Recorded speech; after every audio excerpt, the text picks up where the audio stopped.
অলুক বহুব্রী সমাস। অলুক বহুব্রী, অলুক কথাটির অর্থ কি? অলুক কথাটির অর্থ হলো যখন বিভক্তি লোপ পায় না, ব্যাস বাক্যের বিভক্তি সমস্ত পদে এসে লোপ পাবে না।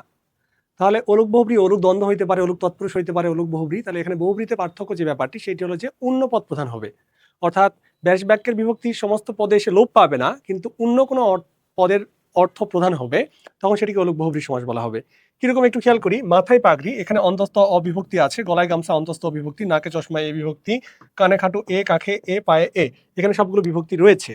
এবং এখানে মাথায় পাগড়ি দ্বারা মাথা বা পাগড়ি পূর্বপদ পরপদ কাউকে বুঝায় নাই, আবার বিভক্তি থেকেই গেছে। তাহলে মাথায় পাগড়ি যার এমন কোন ব্যক্তিকে বোঝাচ্ছে। তাহলে মাথায় পাগড়ি কার থাকে? মাথায় পাগড়ি থাকে হলো বরের। কার? মাথায় পাগড়ি যার কাকে বোঝাচ্ছে? বরকে বোঝাচ্ছে। তাহলে আমার পূর্বপদ পরপদ কেউই প্রধান নয়, এখানে একজন ব্যক্তিকে বোঝাচ্ছে। এই জন্য এটি হলো অলুক বহুব্রী, আর যেহেতু বিভক্তি থেকে গেছে। একইভাবে গলায় গামছা, তাহলে গলায়, গলায় কি? গলায় গামছা যার, কি বলা হচ্ছে? গলায় গামছা যার। তারপরে নাকে চশমা যার, নাকে চশমা যার। তাহলে গলায় গামছা বুঝাই হলো শ্রমিককে, নাকে চশমা বুঝাই হলো কোনো পণ্ডিত ব্যক্তিকে বা কোনো শিক্ষক বা ডাক্তারকে। কানে খাটো বধির, আর লিখলাম না, হ্যাঁ, কানে খাটো যে, এখানে বধির বা কানে কম শোনে এরকম কোনো ব্যক্তিকে। কাঁখে কলসি গ্রাম্যবধূ, কাঁখে কলসি যার, কাকে বোঝাচ্ছে?